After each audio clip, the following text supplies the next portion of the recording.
Hey, you ever wonder about how to store that cast iron when you ain't going to use it for a while? Well, stick around, folks, because I'm going to give you my top tips on how to store a Dutch oven and how to store a skillet properly. Stick around, you're going to like it.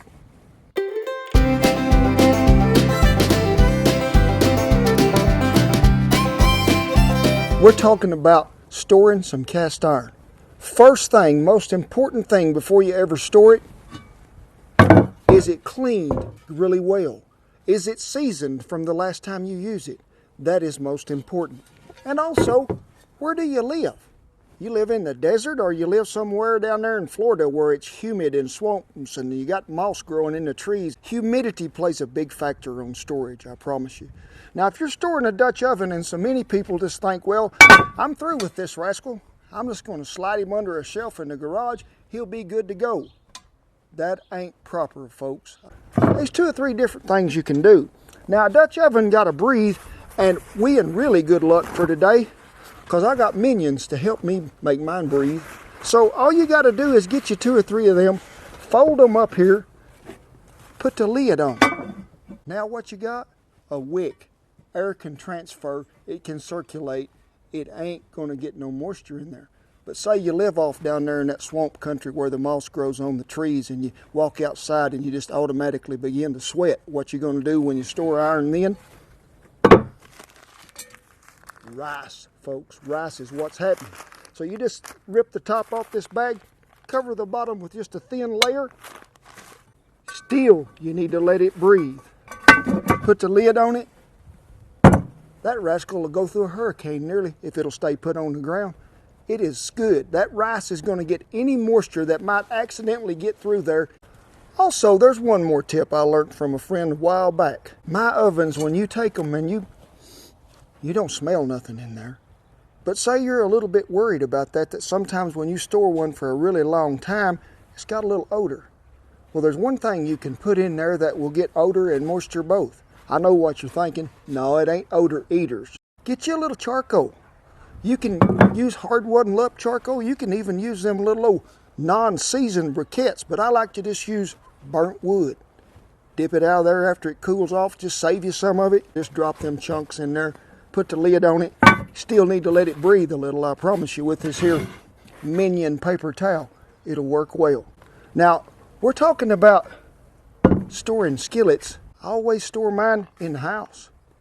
You know, I just hang them on a nail and they just sit there. And they got good ventilation. But say you're going to put yours up, or you inherited a whole bunch to where you think, I don't know what I'm going to do with them. Well, there's 2 or 3 different ways that we can take care of this. Number one, like I say, you leave them in the house all the time. You ain't got to worry about it so much because they're hanging.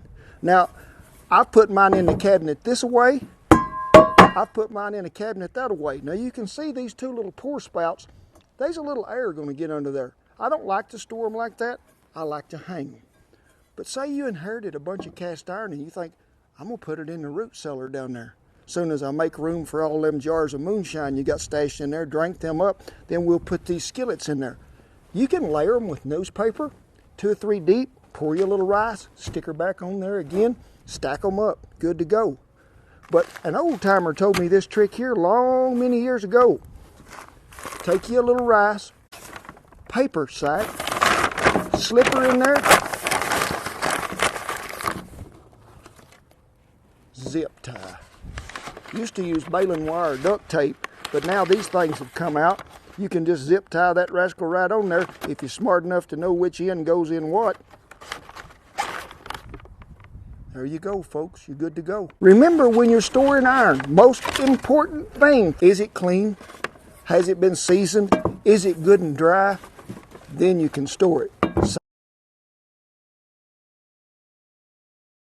Hey, folks, glad you stuck around. I got a bonus for you.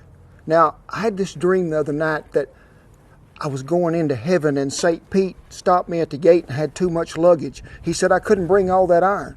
Had to narrow it down to my favorite 3 pieces, the things that I think I'll always need, and they probably get used more than anything when I'm cooking 12-inch skillet. The reason that I really like this old Griswold skillet is the size is just right. It'll make enough gravy to cover a lot of chicken fries, but you can fry bacon in that rascal. You can fry 4 eggs in there at a time. Now, Talking about Dutch ovens, now, I recommend I would have 2 different sizes here. But you see, we're pretty well hung up on this 12 deal. This is a 12-inch, what I call shallow.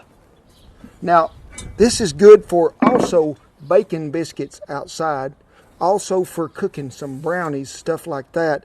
But you can put casseroles in here, like maybe so the upside down pizza from the Taste of Cowboy recipe book. It is a really good deal, 12-inch shallow. So let's move right along to last but not least, 12-inch deep. You can see the difference here from top to bottom in what that is. Now, what am I going to put in here? I'm going to put cobblers in there. I'm going to put cakes in there, because when you're baking something from the top and you got coals on top, it's going to rise pretty close to where it's to the top of this. We are really close to these coals that's here. Now over here in this oven, we got this much more room than what we have in this shallow. 12 skillet, 12 shallow, 12 deep.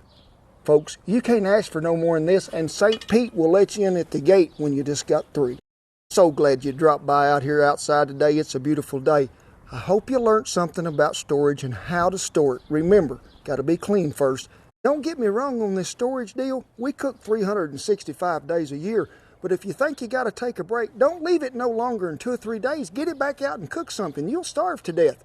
And cast iron's good for you. Hit the little subscribe button. You'll see a whole lot more of what's going on. Get you some iron, your favorite pieces. Get them out and cook something for your neighbor. God bless you each and every one, and we hope you have a good day.